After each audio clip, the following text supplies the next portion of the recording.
Tariff war अभी भी सुर्खियां बटोरता नजर आ रहा है।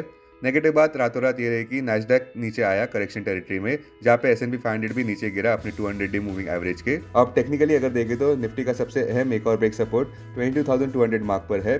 22,200 मार्क के नीचे निफ्टी में और सेल ऑफ देखने को मिल सकता है। ज्ञान मंत्र ये कहता है कि निम्बल रहे। अपने दिन की शुरुआत समझदारी से करें। महत्वपूर्ण खबरें और दुनिया भर के स्टॉक मार्केट्स पर विश्लेषण के लिए इस वीडियो को अंत तक देखना न भूलें। Market trends global cues negative है। कल के सेशन में विदेशी संस्थागत निवेशकों ने 2,377 करोड़ रुपए के शेयर्स बेचे, जबकि घरेलू संस्थागत निवेशकों ने 1,618 करोड़ रुपए के शेयर्स खरीदे। आज सेंटीमेंट रिस्की रहने का अंदाजा है। मार्केट ब्रेथ न्यूट्रल हो सकती है। निफ्टी के technicals consolidation day daily charts पर दिखा रहे हैं। मार्च महीने के ऑप्शंस डेटा अनुसार निफ्टी की नियर टर्म ट्रेडिंग रेंज 21,400 से 23,000 के बीच हो सकती है। इंडिया विक्स जो कि फियर इंडेक्स है वो 13.72 लेवल्स पर स्थिर व्यापार करता नजर आ रहा है। लास्ट चेक पर USD INR 87.20 लेवल्स पर था। निफ्टी का पुट कॉल रेशियो 27 मार्च एक्सपायरी के लिए 1.01 पर। बैंक निफ्टी का पुट कॉल रेशियो 27 मार्च एक्सपायरी के लिए 1.03 पर। आज के लिए निफ्टी का आउटलुक, निफ्टी में आज चॉपीनेस देखने को मिल सकती है वाइड स्विंग्स के साथ। कोई भी अतिरिक्त ऑप्टिमिज्म ज्यादातर कमजोर रह सकता है। पिछले 2 ट्रेडिंग सेशंस की बात करें तो निफ्टी में अच्छा उछाल नजर आया। सबसे बड़ा सवाल ये उठता है कि क्या आगे और खरीदारी देखने को मिल सकती है। संक्षेप में कहें तो निवेशकों की सेंटिमेंट पर अंधेरा छाया हुआ है, खास करके ट्रम्प टैरिफ्स को लेकर। रातों रात वॉल स्ट्रीट भी नीचे गिरता नजर आया था। इस बार वॉल स्ट्रीट पर गिरावट देखने को मिली अलीबाबा ग्रुप की वजह से, जिन्होंने ये क्लेम किया कि उन्होंने एक नया जनरेटिव AI मॉडल बनाया है जो डीप सीक को भी आउट परफॉर्म कर देगा। अब सबका ध्यान सबसे बड़े कैटलिस्ट पर रहेगा आज आने वाले US एम्प्लॉयमेंट रिपोर्ट पर शाम 6 बजे इंडियन स्टैंडर्ड टाइम अनुसार।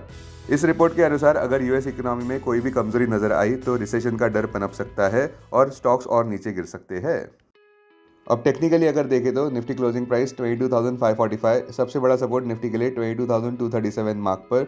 इमीडिएट इंट्राडे रेजिस्टेंस 22,677 मार्क पर। आज की ट्रेडिंग रेंज 22,250 से 22,650 के बीच हो सकती है। Bias neutral. Bank Nifty closing price 48,628। Bank Nifty का मेक और ब्रेक सपोर्ट 47,844 मार्क पर। बैंक निफ्टी के लिए सबसे बड़ा रेजिस्टेंस 49,100 मार्क पर। क्लोजिंग बेसिस अनुसार बैंक निफ्टी की ट्रेडिंग रेंज 48,000 से 49,000 के बीच हो सकती है। Bias neutral. कल के व्यापार में वोलेटिलिटी होने के बावजूद निफ्टी में एक अच्छा रिबाउंड नजर आया। इस बार रिलायंस इंडस्ट्रीज अन्य स्टॉक्स का नेतृत्व करते हुए ऊपर बढ़ा 3.05% से। अब आइए देखते हैं कि की थीम्स क्या है हमारे स्टॉक मार्केट्स के इर्द गिर्द। पहला, IMD द्वारा हीट वेव वार्निंग्स दी जा रही है। IMD ने यह कहा है कि अबव नॉर्मल टेम्परेचर्स देखने को मिल सकते हैं मार्च महीने से इंडिया में, खास करके जब फरवरी महीना काफी अनयूजुअली गर्म रहा। इस वजह से स्टॉक्स जो सुर्खियां बटोरते नजर आ सकते हैं वो है Voltas, amber enterprises, Whirlpool, NTPC, Varun beverages, Tata power, CESC। दूसरा, WTI कच्चे तेल के दाम अपने 6 महीनों के निचले स्तर के इर्द गिर्द ही व्यापार करते नजर आ रहे हैं, $65.60 प्रति बैरल पर। स्टॉक्स जो अफेक्ट हो सकते हैं वो है हिंदुस्तान पेट्रोलियम, भारत पेट्रोलियम और इंडिगो।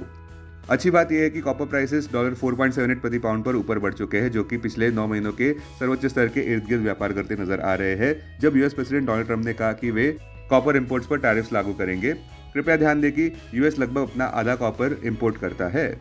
इस सिलसिले में स्टॉक्स जो सुर्खियां बटोरते नजर आ सकते हैं वो है हिंडाल्को, नेशनल एल्यूमिनियम और हिंदुस्तान कॉपर। और ये भी बात है कि चाइना के स्टिमुलस होप्स है, इस वजह से मेटल स्टॉक जैसे कि हिंडाल्को और नेशनल एल्यूमिनियम सुर्खियां बटोरते नजर आ सकते हैं। स्टील स्टॉक जैसे कि Jindal steel and power, JSW steel, Tata steel भी सुर्खियों में है, जब चाइना ने यह अनाउंस किया कि वे अपनी स्टील इंडस्ट्री को रिस्ट्रक्चर करना चाहते हैं। $104 104 लेवल से नीचे गिर चुका है क्योंकि इन्वेस्टर सेंटीमेंट कॉशियस है ट्रम्प के टैरिफ्स को लेकर और उनका क्या असर पड़ेगा US इकोनॉमी पर। टेक्निकली देखें तो निफ्टी का सबसे बड़ा सपोर्ट अब साइकोलॉजिकल 22,200 मार्क पर बना हुआ है और उसके बाद इंटरमंथ सपोर्ट 21,281 मार्क तक देखे जा रहे हैं, जो कि जून 4 इलेक्शन डे लो है। अब डेरिवेटिव्स डेटा डैशबोर्ड पर ध्यान देते हैं। Nifty March futures last traded price 22,620, premium +75।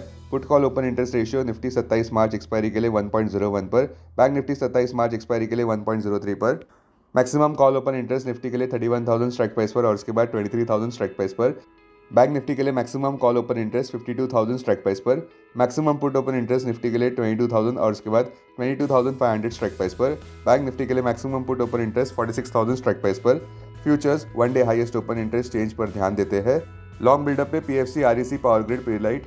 Short covering में जियो फाइनेंशियल, कोल India, L&T, Adani Ports. Short buildup में Tech Mahindra, BSE, HDFC Bank, Angel One. Long unwinding में टाटा कंज्यूमर, मनप्पुरम, श्री सीमेंट। आज स्टॉक्स जो F&O बैंड में है वो है मनप्पुरम। अब BSE डेरिवेटिव्स डेटा डैशबोर्ड पर ध्यान देते हैं। Sensex March futures last traded price 74,535, premium plus 195। Put call open interest ratio Sensex 25 मार्च एक्सपायरी के लिए 1.38 पर, बैंकेक्स 25 मार्च एक्सपायरी के लिए 0.66 पर। Maximum call open interest Sensex के लिए 75,000 स्ट्राइक प्राइस पर, बैंकेक्स के लिए 55,500 स्ट्राइक प्राइस पर। Maximum put open interest Sensex के लिए 75,000 स्ट्राइक प्राइस पर, बैंकेक्स के लिए 55,000 स्ट्राइक प्राइस पर।